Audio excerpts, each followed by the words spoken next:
네, 오늘은 특별히 주님께 돌아섭시다 라고 하는 하나님의 말씀을 붙잡고 이렇게 말씀을 전하고자 합니다. 사실 우리 모든 그리스도인들은 이미 주님께 돌아서 있는 사람들입니다. 그러기로 결정했고 또 그렇게 살고 있고 죽는 날까지 그렇게 살게 될 것입니다. 아니 그런데 왜 주님께 돌아서자고 얘기하는 건지요? 제가 가만히 성경을 상고해 보니까 이집트를 넘어서 출애굽한 많은 이스라엘 민족들이 우리가 구원을 받았다고 생각을 했지만은 사실은 그분들이 강을 건넜지만 그러지 못한 여러 가지 어려움들이 많았습니다. 우리 인생에 주님께 돌아선 우리들에게 이런 역경과 어려움이 없을까요? 사실 너무 많아요. 뭐 저 스스로만 생각을 해봐도 아이들이 문제입니다. 말을 안 들어요. 교회를 와서 예수님을 믿으라고 해도 주님의 때를 기다리고 기도하고 있습니다. 이렇게 생각지도 못하는 많은 문제들이 우리의 인생과 우리의 삶에는 너무나 많이 있었고 지금도 많이 벌어지고 있고 앞으로도 많을 거라는 생각에 오늘 주님께 돌아섭시다라고 하는 제목으로 하나님의 말씀을 전하고자 합니다. 저를 모르시는 분들을 위해서 제가 사실 오늘 가족 사진을 하나 준비했습니다. 번호를 매겼어요. 1번부터 9장. 첫 번째 사진이 인터넷으로 보시는 분들이 잘 보일지는 모르겠는데요. 아주 똘똘한 아이가 서 있습니다. 그게 바로 저입니다. 유치원 들어가기 전에요. 유치원 들어가는 기념으로 집 앞에서 찍었어요. 이렇게 지금 아주 대한민국의 핫플레이스라고 하는 이태원, 그 중에서도 해방촌에서 제가 이렇게 어렸을 때 이렇게 성장을 했고요. 이번에 보면 이제 학생들이 이렇게 나오는데 6명의 이 학생들 중에 첫 번째 열에 제일 왼쪽에 말라 있는 첫 번째 열에서 제일 키가 커 보이는 사람이 바로 저입니다. 그 뒤에 하얗게 러닝셔츠 난닝구 입고 있는 사람, 이분이 정도현 목사님. 아마 이게 고등학교 그 교정 2층에서 3층으로 올라가는 그 계단에서 한번 찍자 해서 찍은 게 제가 찍어놓은 사진인데요. 저는 이제 고등학교 때 이렇게 목사님하고 같이 학교를 다녔습니다. 3번에 아주 젊은 여성분들이 나오고 또 이렇게 어떤 남자들도 이렇게 보이는데 활짝 웃고 있는 제일 키 큰 여자, 이렇게 머리띠한 밴드, 저분이 그 유명하고도 유명한 김의숙 여사입니다. 지금 제 아내인데요. 그 뒤에 뻘주름하게 안경 끼고서 이렇게 머리 길게 나온 사람이 바로 저입니다. 총각 때였죠. 이때가 진짜 좋았던 것 같아요. 이때 눈이 아주 서로 불꽃이 튀어가지고 저희들이 연애를 했는데요. 제가 군대 생활을 임진강 쪽에서 전방에서 했는데 4번은 제가 군대 생활 육군 병장 강승남 병장이 25사단 지금 아주 추운 혹한의 겨울에 총 들고 딱 붙여서는 모습인데 3년 동안 우리 아내가 저를 그때 마음을 변치 않고 고무신 바꿔 쓰지 않고 끝까지 기다려줄 뿐만 아니라 2주에 한 번씩 면회를 오는 하늘의 별을 보면서 그때 보쳐 쓰면서 기도했어요. 주님, 저 사람과 결혼하게 해주세요. 그래서 5번에 드디어 제가 해방촌에 있는 해방교회에서 결혼을 했습니다. 어머니, 아버님, 그 다음에 제 아내, 그 다음에 뭐 사진이 좀 작아서 그런데 우리 장모님, 그 다음에 우리 큰처남, 아주 이렇게 가족을 이뤄서 너무나 기쁜 그런 이제 시간이 출발됐죠. 그래서 제가 지금 결혼한 지 30년 됐는데요. 6번에 아이들 셋을 이렇게 낳습니다. 그래서 아이들 이제 개구장의 시절에 우리 제일 왼쪽에 있는 애가 공을 이렇게 딱 발로 딱 짚고 있는데 지금 미용을 하고 있는 강한샘 군 25살이죠. 그 다음에 제일 키가 큰 친구가 강한결 군, 네, 그다음에 제일 작은 애가 강한솔, 강한솔이죠. 네, 지금 23살. 이렇게 세 아이의 아버지고요. 7번에 보면은 예쁜 그 중년의 여성분 두 분인데 김의숙 자매와 김명숙 자매. 네, 저희들이 이 교회에 와서 그리스도인이 되어서 우리 김명숙 자매가 불교 신자였는데 1000배 다 쓸데 없더라. 1000배 다 필요 없더라. 그래서 하나님을 믿게 된 거죠. 8번은 저희 아버지하고 어머님 생신 때 생일 축하하는데요. 예, 그때 찍은 사진입니다. 아버지 어머님 아직도 살아계시고 어저께도 전화가 왔어요. 예, 마스크 하고 다녀라. 아버지의 사랑은 80이 넘어도 끝이 없습니다. 참 아이들한테도 다 얘기해라. 9번에 저희 가족이 단란하게 일전에 한번 가족 사진 촬영했었는데요. 너무 이 사진만 봐도 너무나 행복한 그런 시간인 것 같습니다. 저는 참 아버지를 많이 닮은 것 같아요. 아버지가 사랑을 많이 주시거든요. 저도 아이들이 정말 뭐라고 얘기하면 아들 바보예요. 여러분은 누구를 닮고 있는지 모르겠어요. 저는 아버지 많이 닮은 것 같아요. 약간의 뭐 단점, 우유부단함 이런 것도 아버지를 닮았는데 정말 저희 아버지는 사랑이 너무 많으신 분입니다. 저희들이 댁을 방문하면 주차장이 혹시 자리가 누가 들어오면 차를 못 댈까 봐 30분 전부터 여지껏 한번 결혼해서 현재까지 지난 설 명절 갈 때도 한 번도 빠짐없이 나와 계시는 정말 그런 사랑을 저는 똑같이 닮았습니다. 오늘 설교 말씀 주님께 돌아섭시다 라고 하는데 이 가족 얘기를 왜 이렇게 많이 하냐? 여러분 혹시 누구를 닮고 싶으신가요? 저는 저희 아버지를 닮았는데요. 오늘 아침에 라디오에 이런 얘기가 나오더군요. 내가 바라던 그 사람이 되기 위해서 오늘도 얼마나 열심히 더 나은 삶을 위해서 여러분 노력하고 계십니까? 제 귀에 쏙 들어왔어요. 아, 세상에서 본받아야 되고 세상에서 목표를 가는 것은 내가 바라는 그 사람, 지금보다 더 나은 그 상태를 목표를 두고서 가고 있구나. 우리 그리스도인은 그것뿐만 아니라 그것보다 훨씬 더 높은 가치가 있다는 걸 오늘 얘기하고 싶었습니다.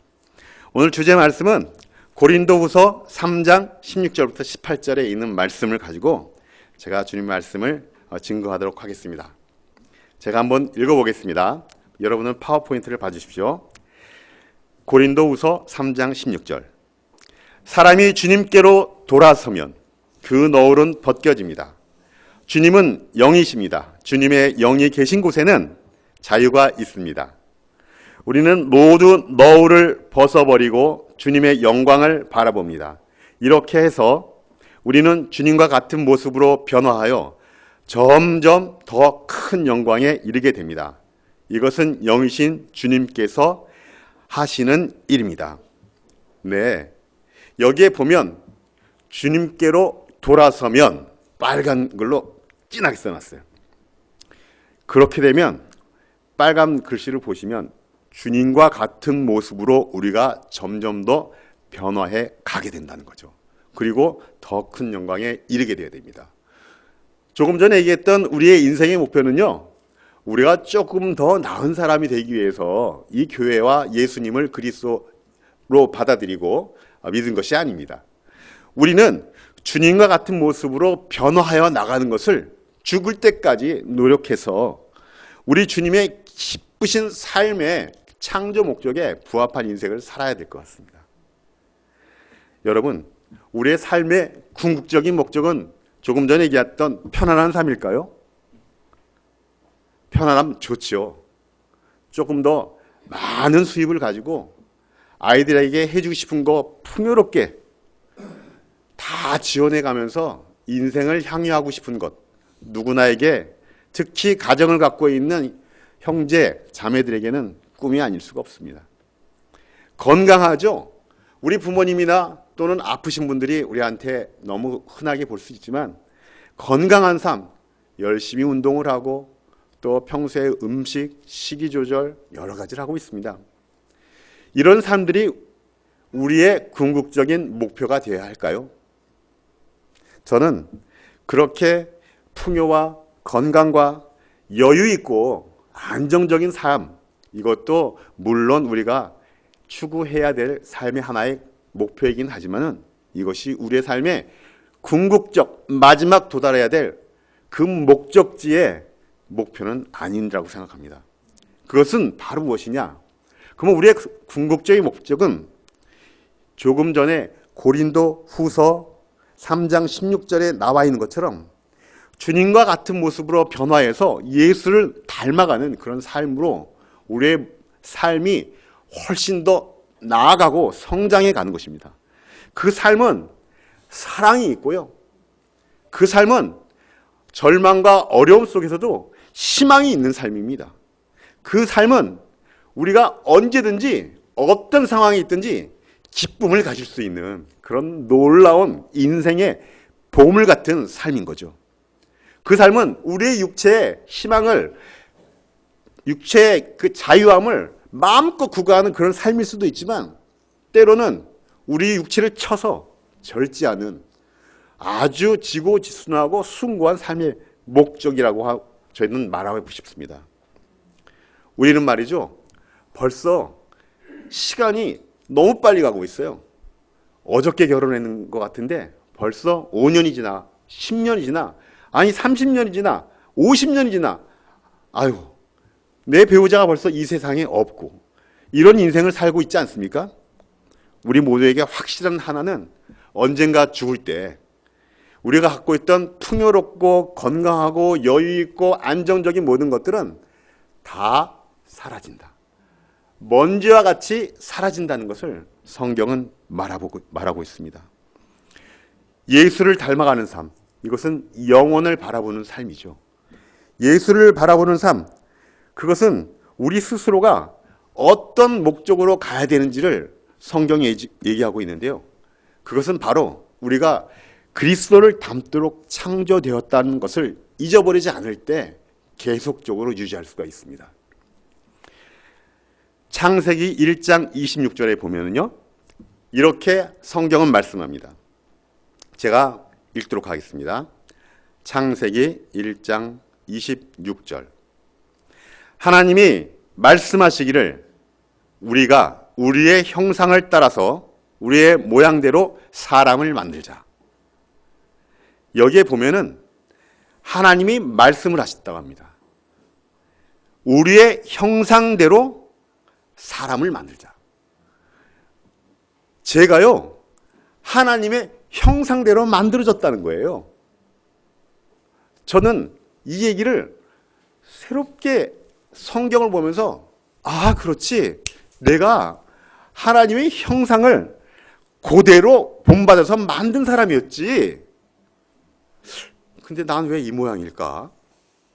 이런 마음과 이런 마음들이 두 가지 마음이 저를 갈등하게 하였습니다. 하지만 성경은 선언합니다. 하나님이 말씀하시기를 우리 모양대로 사람을 만들자고. 어떻습니까? 우리의 삶은 하나님의 형상대로 만들어졌지만 쉽지가 않아요. 우리의 삶에는 여러 가지 마치 자동차에 스크래치가 나서 밉상으로 보여진 그런 정말 흠들이 우리 삶에 많지 않나요? 그래서 에베소서 4장 22절부터 24절에는 이런 말씀을 합니다. 성경은 새 사람을 입으라고. 제가 에베소서 4장 22절부터 24절에 있는 말씀을 읽도록 하겠습니다.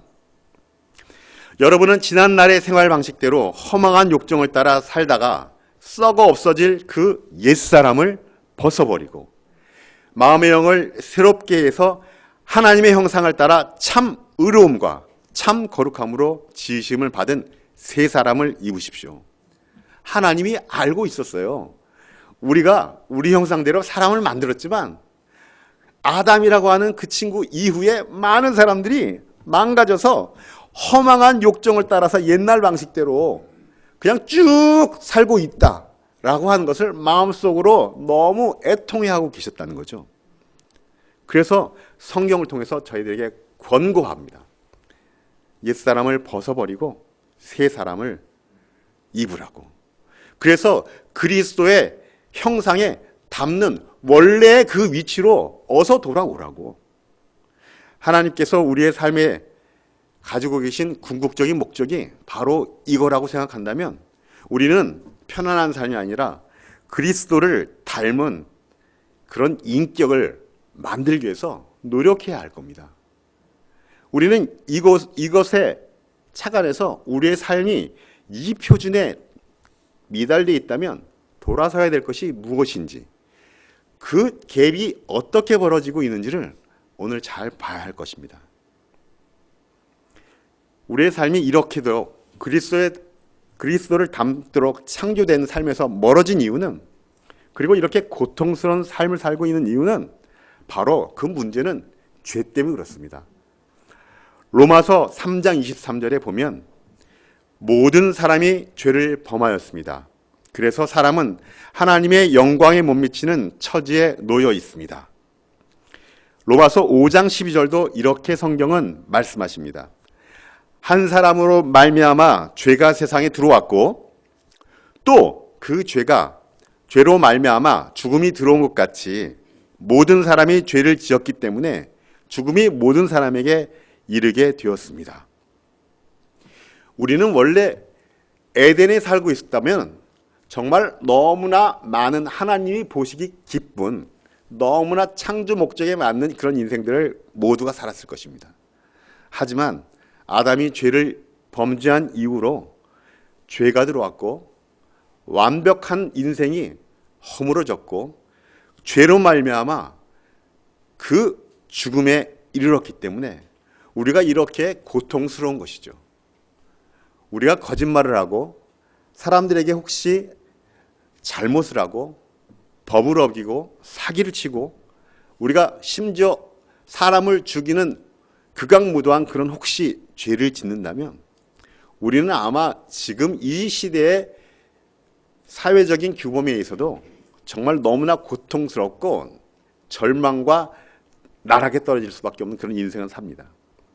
하지만 이 성경은 죄 때문에 너희들이 그 영광스러운 표준에 미치지 못하고 있다라고 얘기하죠.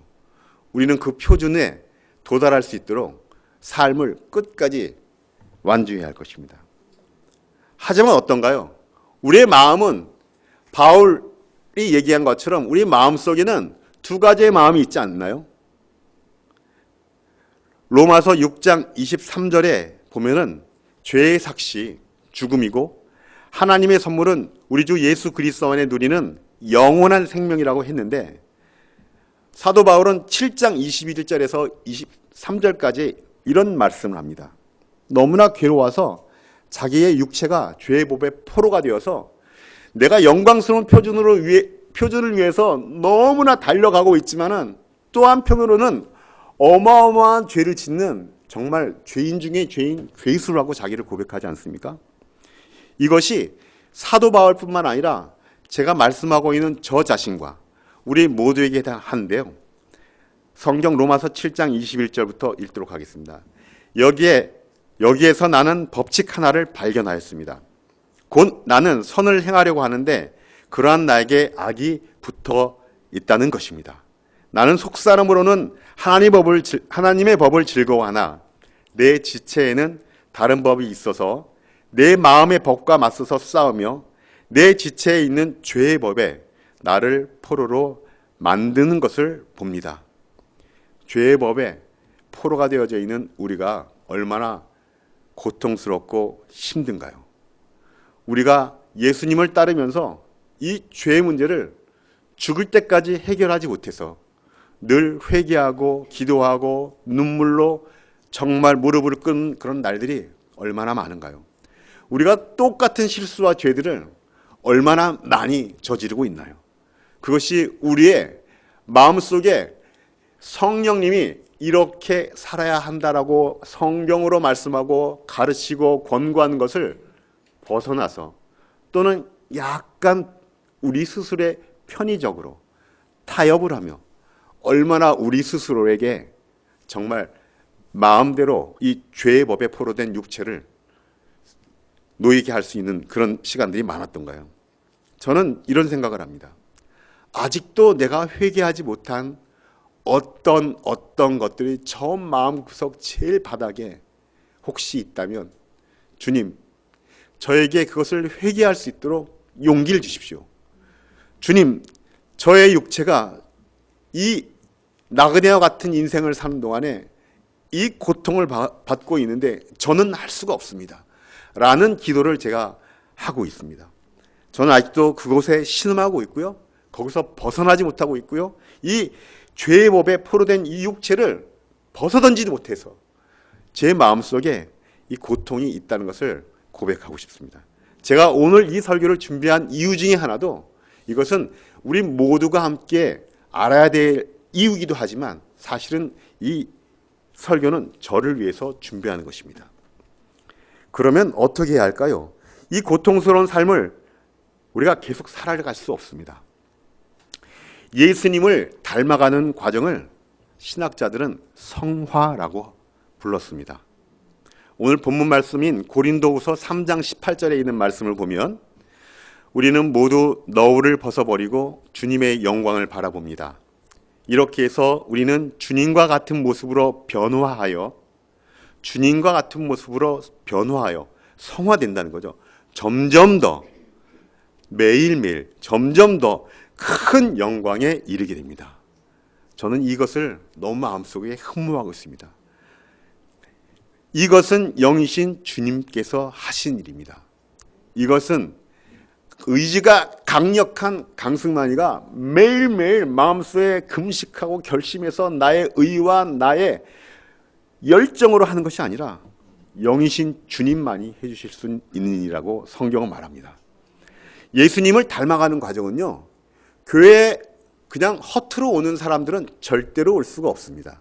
성경은 말하기를 주님이 하시기 때문에 너희들이 주님과 같이 변화할 수 있다고, 성화해 갈 수 있다고 말하고 있습니다. 성경을 한 번 더 보겠습니다. 빌립보서 2장 13절에서 15절 말씀입니다. 하나님은 여러분 안에서 활동하셔서 여러분으로 하여금 하나님을 기쁘게 해드릴 것을 염원하게 하시고 실천하게 하시는 분이십니다. 빌립보서 2장 13절에 있는 말씀은 하나님이 우리 안에 활동하고 계시다는 것을 말씀하고 계십니다.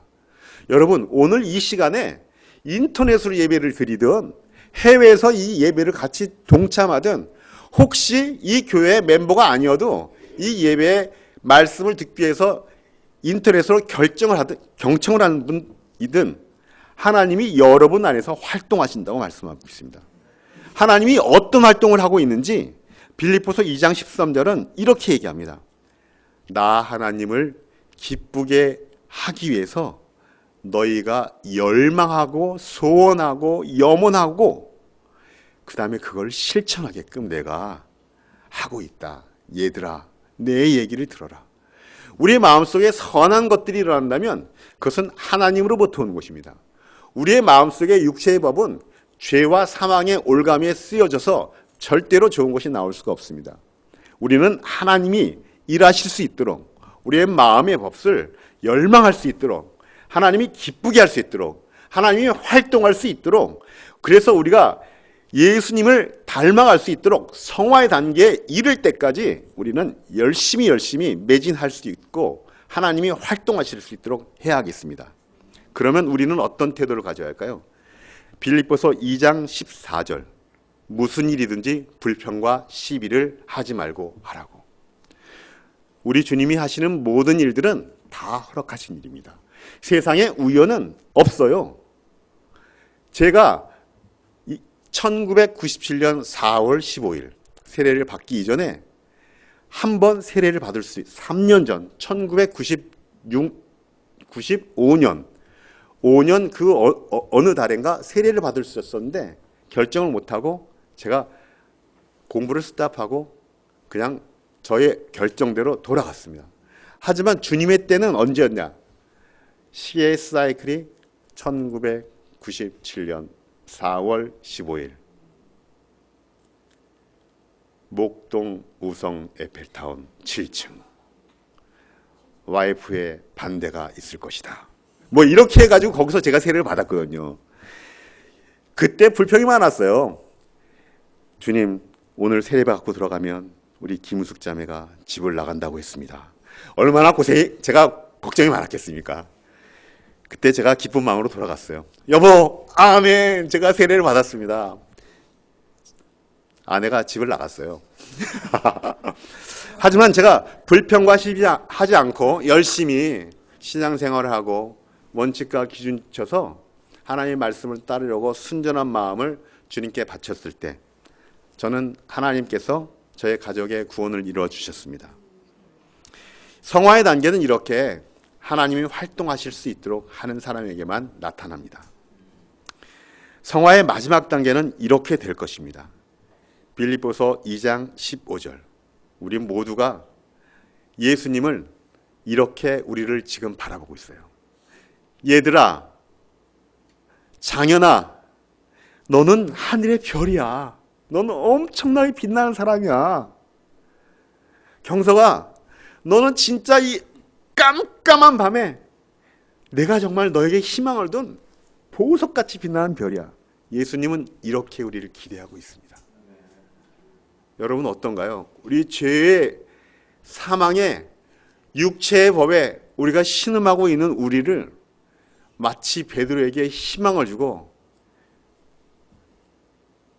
베드로에게 물어보지 않습니까? 내가 나를 사랑하냐고. 오늘 똑같은 얘기입니다. 네가 별인 것을 알고 있냐? 이 말씀을 물어보는 거죠. 빌립보서 2장 15절 제가 받들어 봉독하겠습니다. 그래서 여러분은 흠이 없고 순결해져서 구부러지고 뒤틀린 세대 가운데서 하나님의 흠없는 자녀가 되어야 합니다. 그리하면 여러분은 이 세상에서 별과 같이 빛날 것입니다. 우리는 세상에 별처럼 빛날 때 소금이 되고 별처럼 빛날 때 빛이 될 것입니다. 우리는 마음속에 성화를 염원하고 실천하는 하나님의 자녀입니다. 그러기 위해서 하나님이 일하실 수 있도록 하기 위해서는 어떻게 해야 할까요? 제가 쉽게 1번, 2번, 3번 이렇게 정해봤습니다. 첫 번째, 성령에 협력해야 됩니다. 예수님이 하늘나라에 올라가면서 마지막으로 우리한테 선물, 보너스를 하나 줬어요. 보혜사 성령을 주셨습니다. 그분은 우리 마음속에 우리의 성전에 거하시는 분입니다. 성령에 협력하여야 성화에 이를 수 있습니다. 두 번째, 하나님과 대화를 해야겠습니다.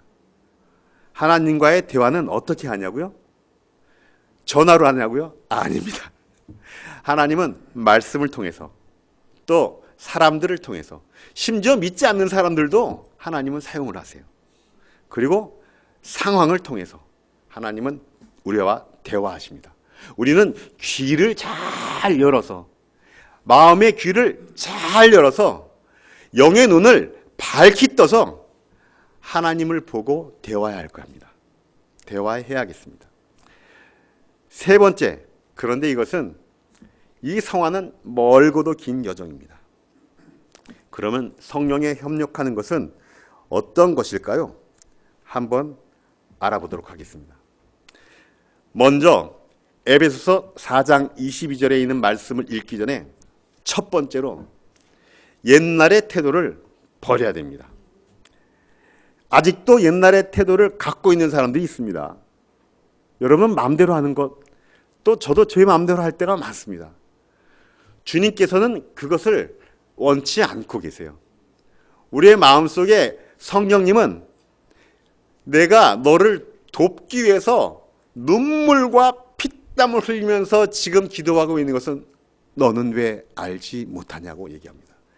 제발 옛 태도를 제발 좀 버려라.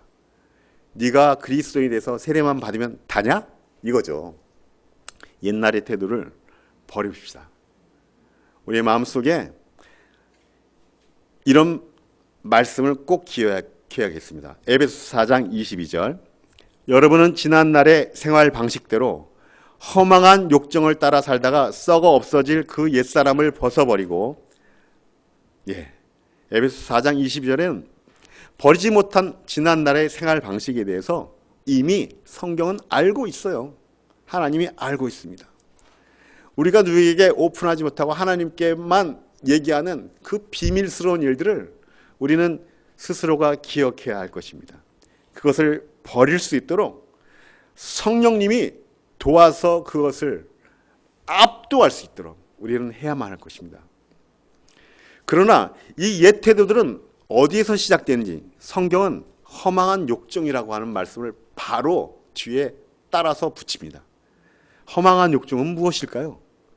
그것은 어떤 사람에게는 탐욕일 것이 있고, 어떤 사람에게는 그것은 음탕함일 수도 있고, 어떤 사람에게는 그것은 보다 더 편안한 것일 수도 있고, 어떤 사람에게 그것은 세상의 가치를 쫓아가는 것일 수도 있고, 아주 많은 이 세상에 없어질 것들, 하늘나라에 가져가지 못할 것들을 허망한 욕종이라고 합니다. 그거에 따라 살다 보면요, 하나님을 따라갈 수가 없어요. 돈을 벌기 위해서 좋은 수단을 가졌습니까? 여러분, 그것에 대해서 경계하십시오. 그것이 우리에게 필요한 하나님의 선물이긴 하지만 그것을 통해서 허망한 욕정을 따라서 옛 태도를 더욱더 발전시킬 수 있는 여러분의 탐욕이 될 수 있음을 제가 경고하고 싶습니다. 그 썩어 없어질 옛사람을 혹시 우리가 있다면 영의 눈으로 발견하시길 바랍니다. 두 번째로 성령에 협력하기 위해서는 나의 사고방식을 바꾸는 것입니다. 나의 사고방식이 무엇인가요? 내 마음대로 하는 거예요.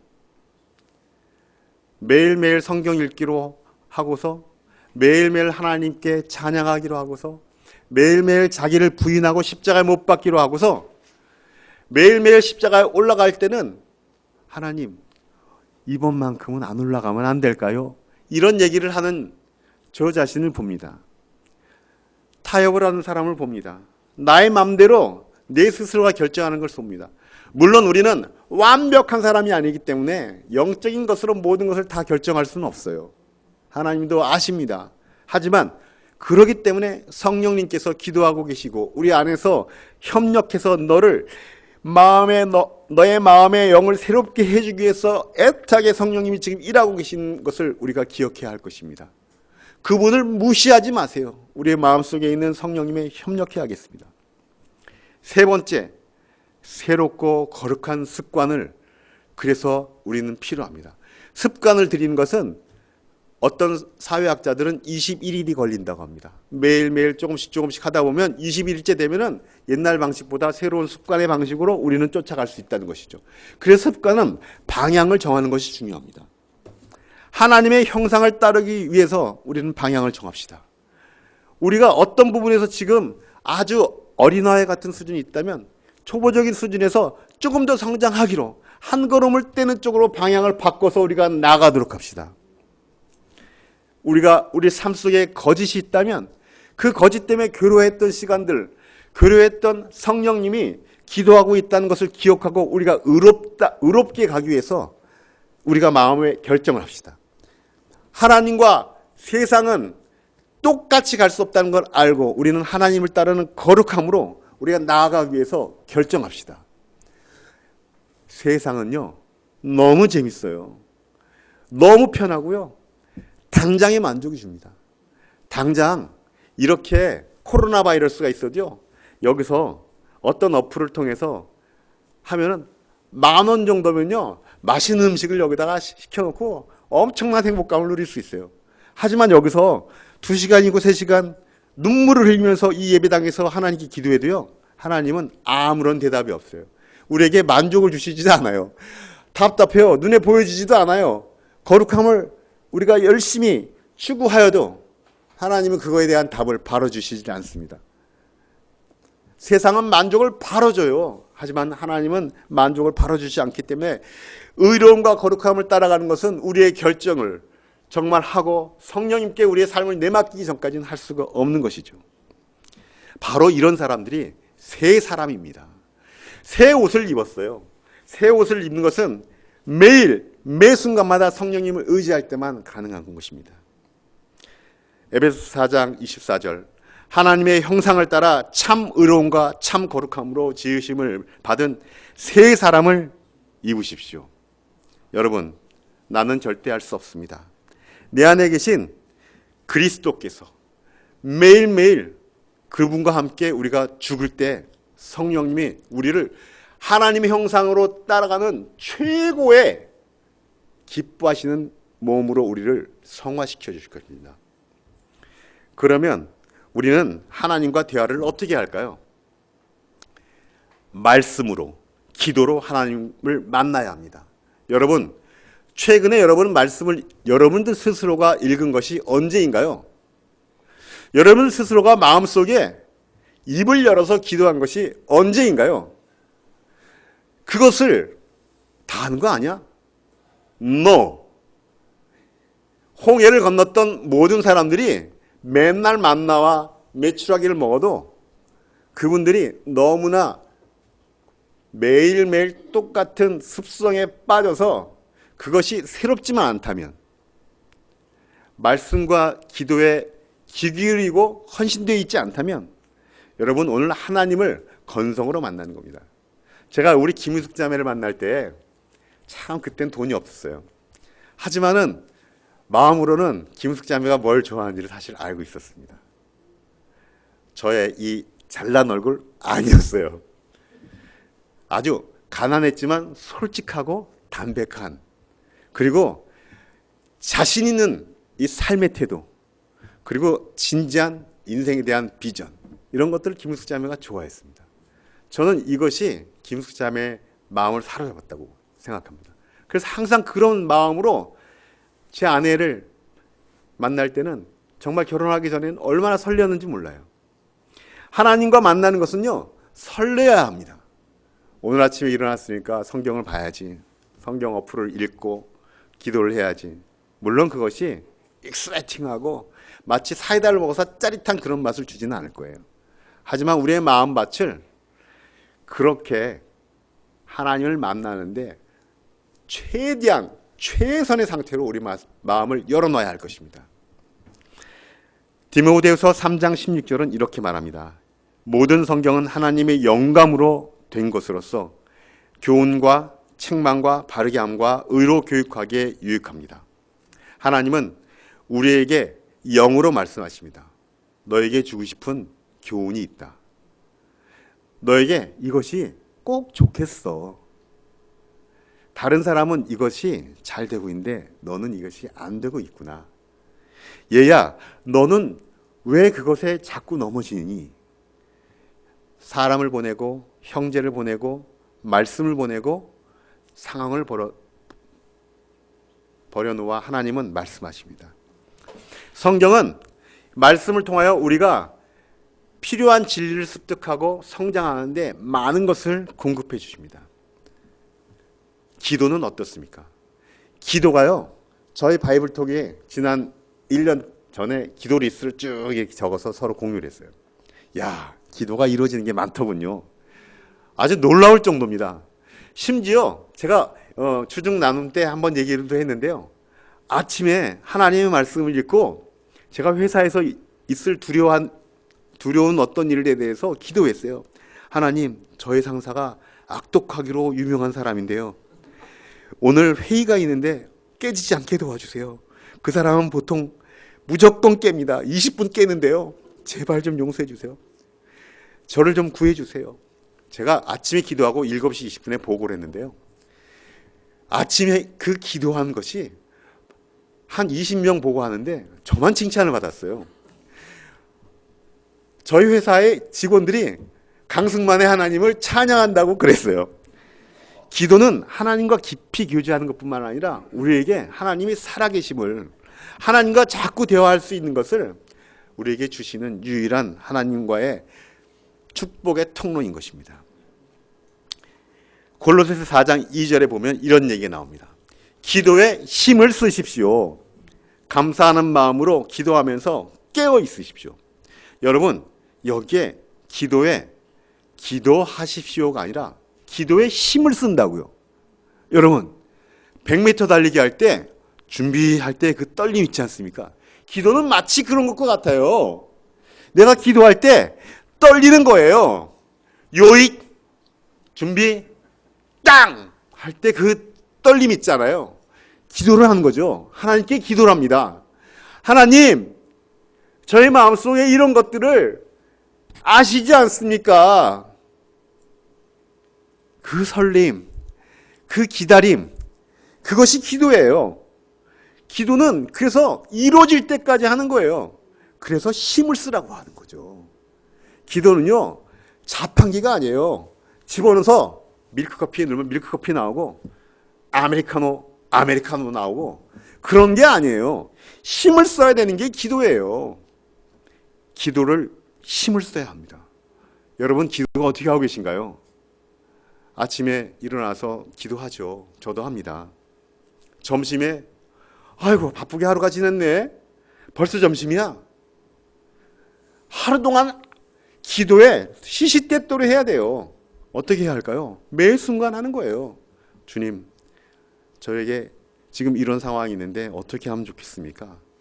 주님, 이러한 일들이 있는데 저에게 지금 무슨 말씀을 하고 계십니까? 도와주십시오. 주님, 제 옆에 이런 상황이 있는데 주님, 당신의 사랑과 위로가 필요합니다. 도와주십시오. 그것이 이루어진다면요, 여러분의 기도가 바로 그때 하나님과 대화하고 있는 것이었죠. 얼마나 좋습니까? 그리고 바로 뒤에 있는 말씀이 감사하는 마음으로 기도하면서. 왜 성경은 감사하는 마음으로 기도하는 게 생겼을까요?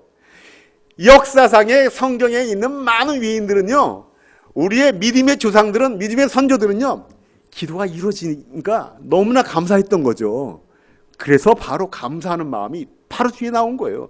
힘을 써서 했던 것들이 바로 감사하는 마음이 생기는 거죠. 그러니까 기도한 사람은 깨어있을 수밖에 없어요. 어떤 상황에도 깨어있어서 기도하면 그것이 지금 이루어지지 않으면 주님의 시계가 아직 이루어지지 않고 있구나, 이런 거를 기다리는 거죠. 계속 기도하는 거예요. 언제까지? 될 때까지. 기도는 하나님의 사람이 되는, 하나님과 깊은 교제를 하는 통로입니다. 우리가 성화의 단계, 예수님과 같은 경지에 이르기 위해서는 이 말씀과 기도는요, 그리스도인이라면 힘을 쓰고 열심히 내어서 정말 깨어서 해야 할 것이 바로 이 말씀과 기도입니다. 그러면 우리 하나님은 우리를 만나 주십니다. 두 번째로는 영적인 가족과 교제하기. 이것이 하나님과 대화하는 방법입니다. 제가 월요일마다 영등포에서 형제들을 만나고 있어요. 재미난 것은요, 영등포에 사는 사람이 한 명도 없어요. 그런데 영등포에서 뭐예요? 영등포에서 뭐 하냐?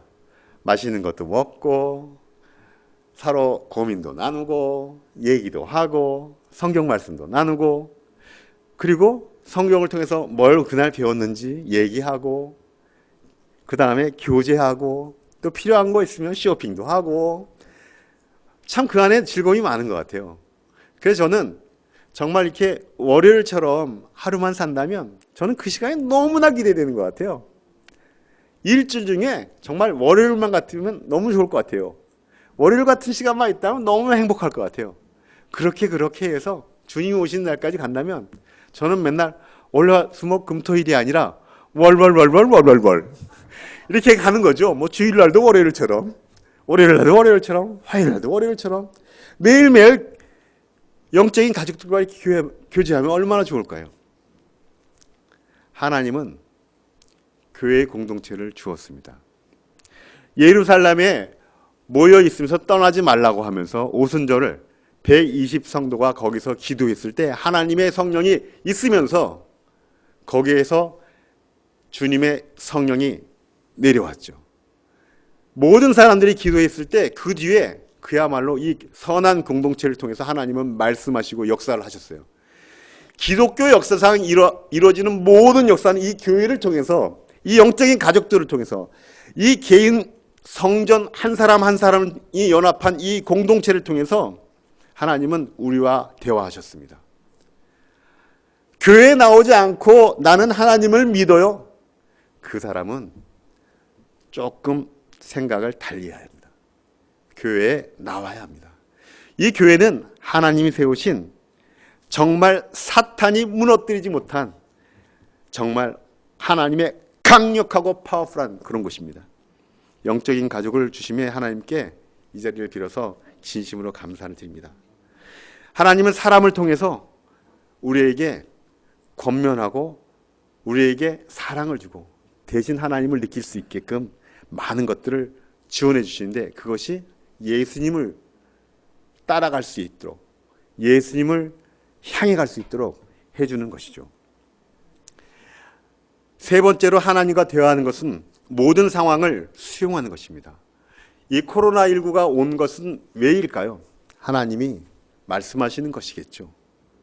골로새서 3장 17절, 말이든 행동이든 무엇을 하든 모든 것을 주 예수의 이름으로 하고 그분에게서 힘을 얻어서 하나님 아버지께 감사를 드리십시오.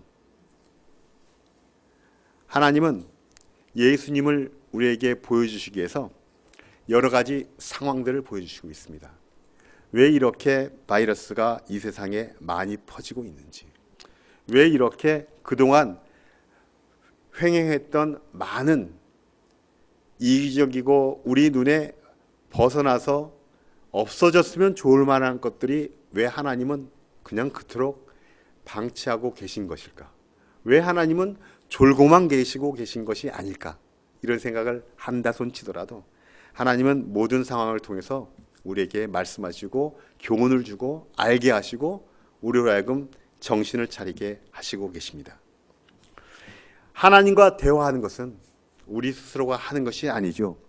모든 것은 다 키워주시고 입혀주시고 먹여주시고 끌어주시고 마지막까지 하시는 모든 것은 그분의 원맨쇼예요. 하나님이 다 하시는 겁니다. 우리는 마음을 열기만 하면 됩니다. 매일매일 한 방향으로 그분과 함께 1mm씩 조금씩 한다면요, 우리가 5년, 10년, 20년 우리가 죽는 그날 그 순간 그 시각에 하나님과 대화하면서 주님, 저의 영혼을 주님께 맡깁니다 라고 했을 때 우리 주님이 잘했다, 충성된 내 종아, 아름다운 인생을 너는 살았구나, 우리에게 복을 주시지 않을까요?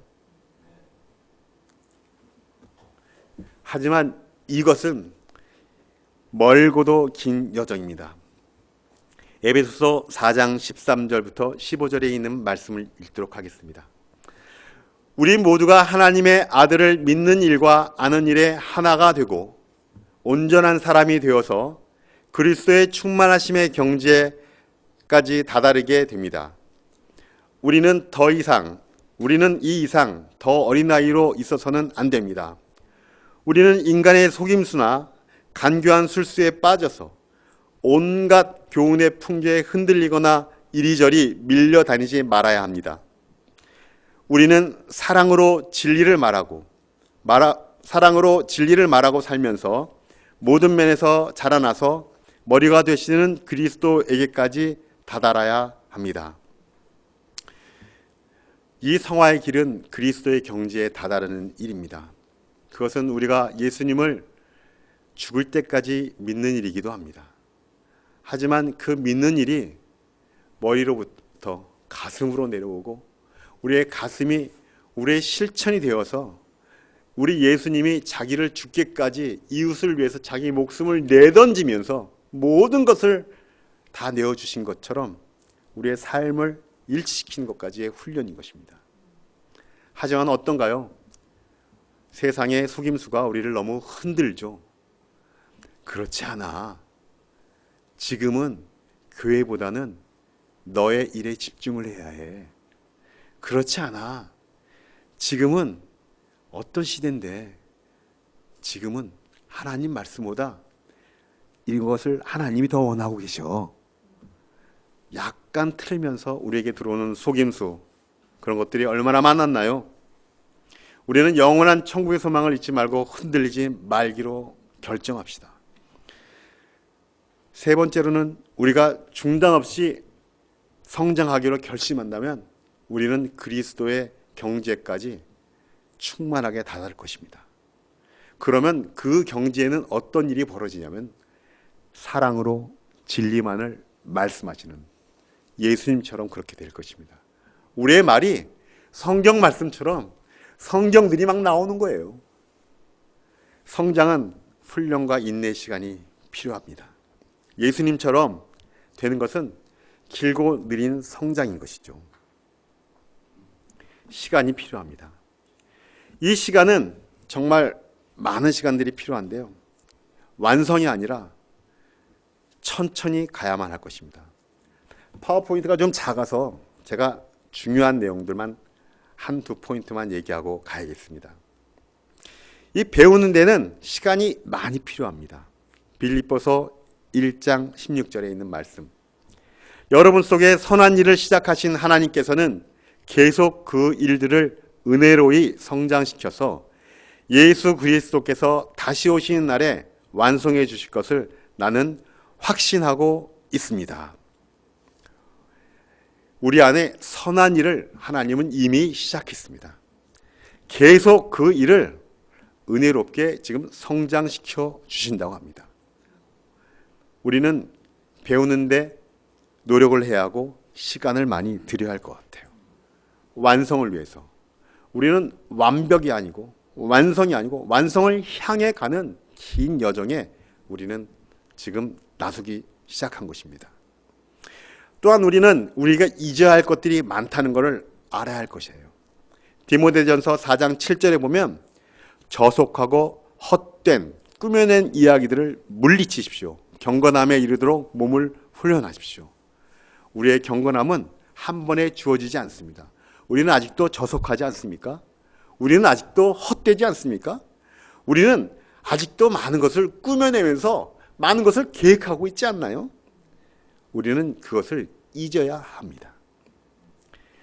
우리는 우리 자신에 대한 진실을 좀 정확하게 바라봐야 될 것 같아요. 겸손하게 나 자신의 거울을 앞에다 내놓고 겸손히 받아들입시다. 디모데전서 4장 16절에 보면 그대의 자신과 그대의 가르침을 살피십시오. 이런 일을 계속하십시오. 우리의 거울을 스스로가 계속하라고 얘기하고 있습니다. 이렇게 함으로써 그대 자신도 구원하고 그대의 말을 듣는 사람들도 구원하게 될 것입니다. 성장은 고통스럽고 두렵습니다. 이사야서 41장 10절에 있는 말씀은 이렇게 우리에게 격려를 줍니다. 내가 너와 함께 있으니 두려워하지 말아라. 내가 너의 하나님이니 떨지 말아라. 내가 너를 강하게 하겠다. 내가 너를 도와주고 내 승리의 오른팔로 너를 붙들어 주겠다. 여러분, 이 고통의 끝은 승리래요. 우리에게 승리가 있는 거래요. 하나님이 오른팔로 붙들어 준답니다. 우리가 완성을 향해서 가는 이 길은 두려움의 길이지만 우리의 죄와 돌아서서 결정한 그 방향은 우리의 의욕과 많은 것들이 있어 넘어지기도 하겠지만 우리에게는 이 두려움 속에서 떨림이 아니라 승리의 길이 약속되어 있다는 것을 잊지 맙시다. 하지만 우리는 서두려서는 안 될 것 같아요. 여러분을 당장 바꾸고 싶잖아요. 우리의 죄성과 우리의 부족함을 당장 바꾸고 싶잖아요.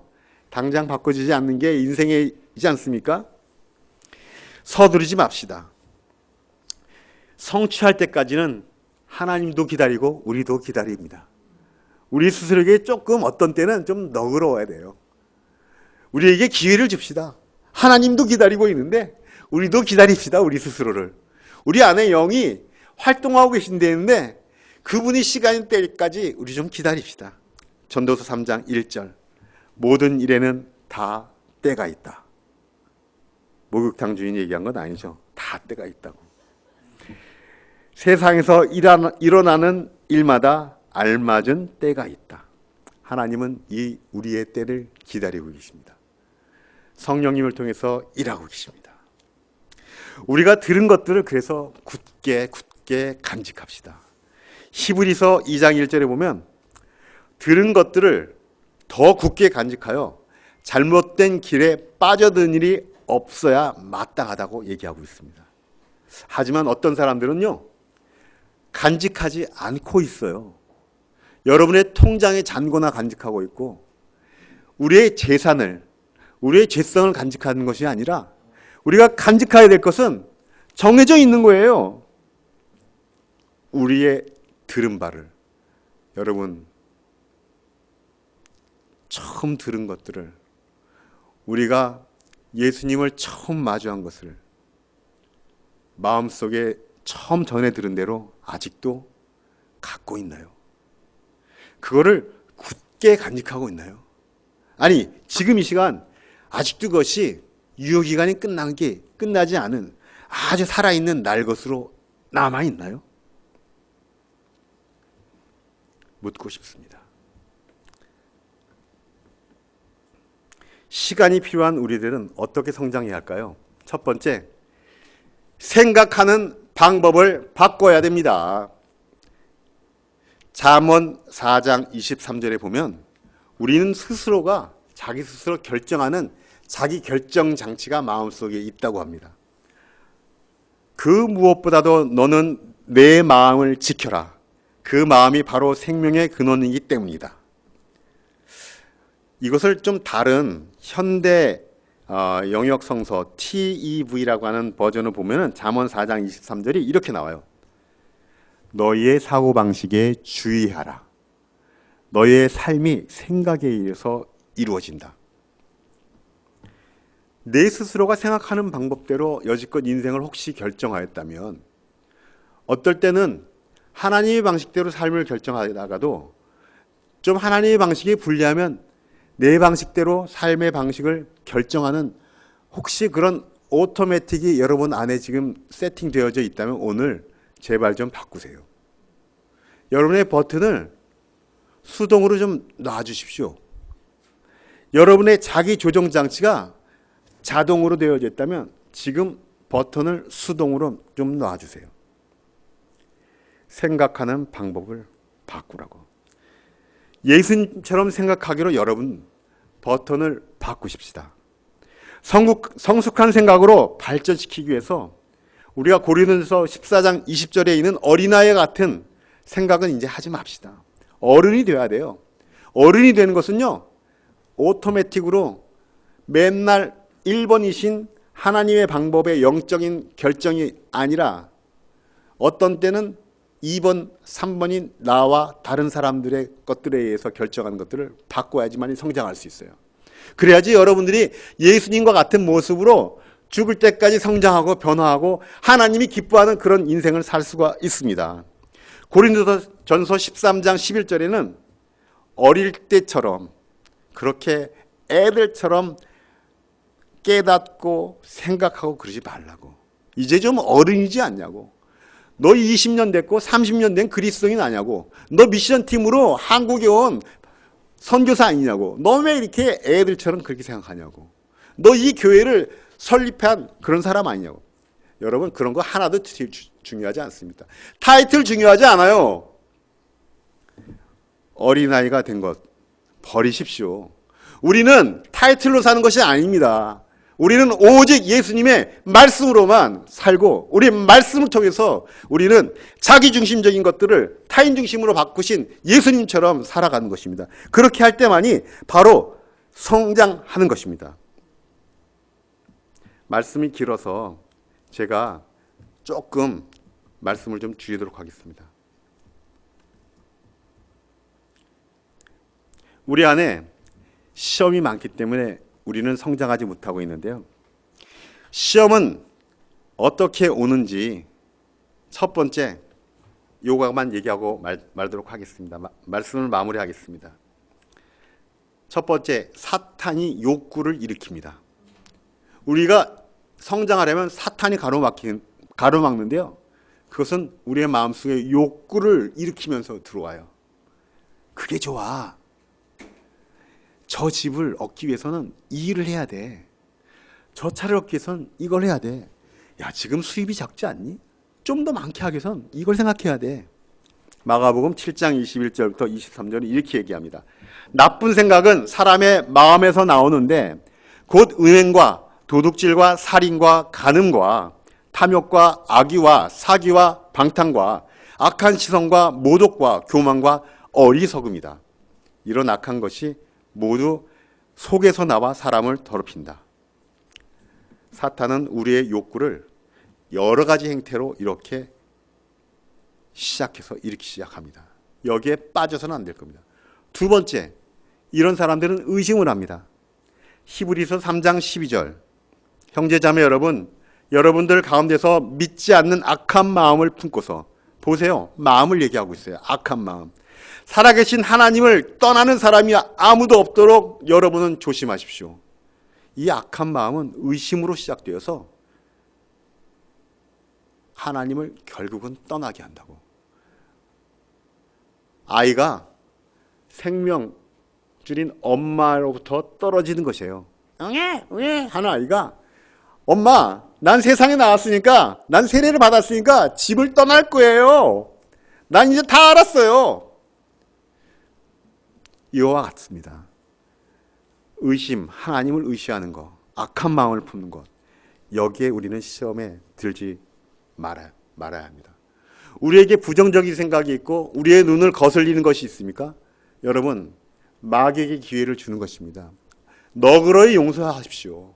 하나님이 그와 같은 사람을, 그 상황을 하나님이 바꾸실 겁니다. 여러분이 비판하지 마세요. 아무도 비판할 사람이 없습니다. 우리 모두가 죄인입니다. 하나님은 우리를 판단하신다면 우리는 아무도 하늘나라에 갈 수 있는 사람이 없습니다. 여러분, 우리 마음속에 악하고 더러운 것들을 다 몰아냅시다. 우리 마음속에 순결함과 하나님을 쫓는 선한 마음과 남을 용서할 수 있는 마음과 사랑을 가지도록 합시다. 세 번째, 시험을 당하는 사람은 거짓이 들어옵니다. 요한복음 8장 44절. 너희는 너희 아비인 악마에게서로 났으며 또 그 아비의 욕망대로 하려고 한다. 그는 처음부터 살인자였다. 우리를 죽이는 살인자였어요. 또 그는 진리의 편에 있지 않다. 그는 진리가 없습니다. 그것은 그 속에 진리가 없기 때문이다. 그가 거짓말을 할 때에는 본성에서 그렇게 하는 것이다.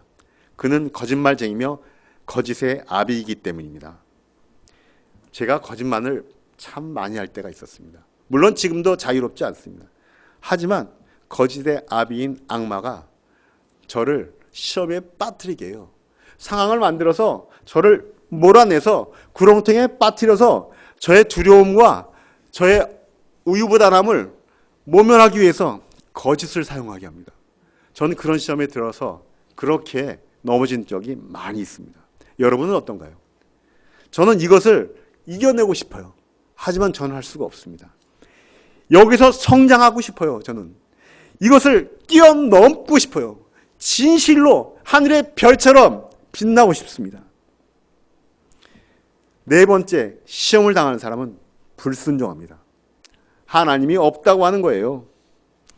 결국은 하나님이 없는 사람은 죽음으로 갑니다. 그 인생의 끝에 풍요롭고 편안하고 올바른 삶을 자기 스스로가 삶고 많은 유산들을 사람에게 남겨줘서 모든 사람들이 너무나 좋은 인생을 살았다고 얘기한다 손치더라도 그것은 세상이 평가하는 기준입니다.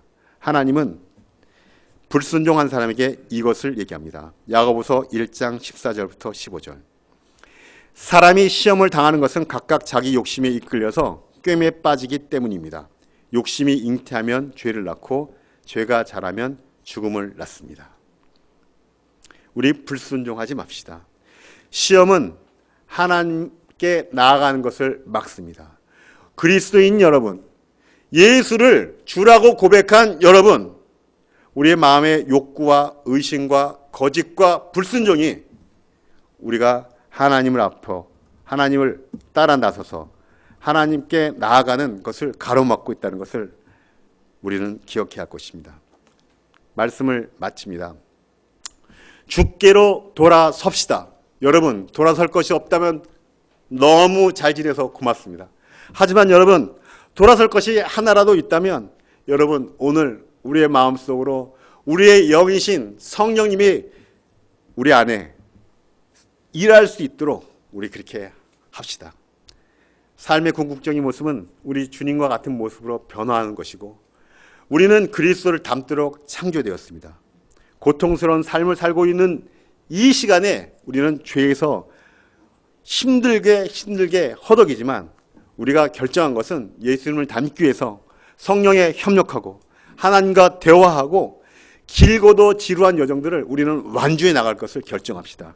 성장을 위해서 시간이 필요합니다. 예수님처럼 생각하기 위해서 우리가 노력합시다. 시험이 어떻게 다가오는지 우리의 사탄은 욕구를 일으키고 의심을 갖게 하고 끝내 거짓말에 빠뜨려서 우리를 결국은 불순종하게 할 것입니다. 우리 시험을 두려워하지 말고 정신을 차려서 하나님께 도움을 구하고 견뎌낸다면 약속의 면류관을 받게 될 것입니다. 감사합니다. 오늘 말씀을 마치고 기도하겠습니다.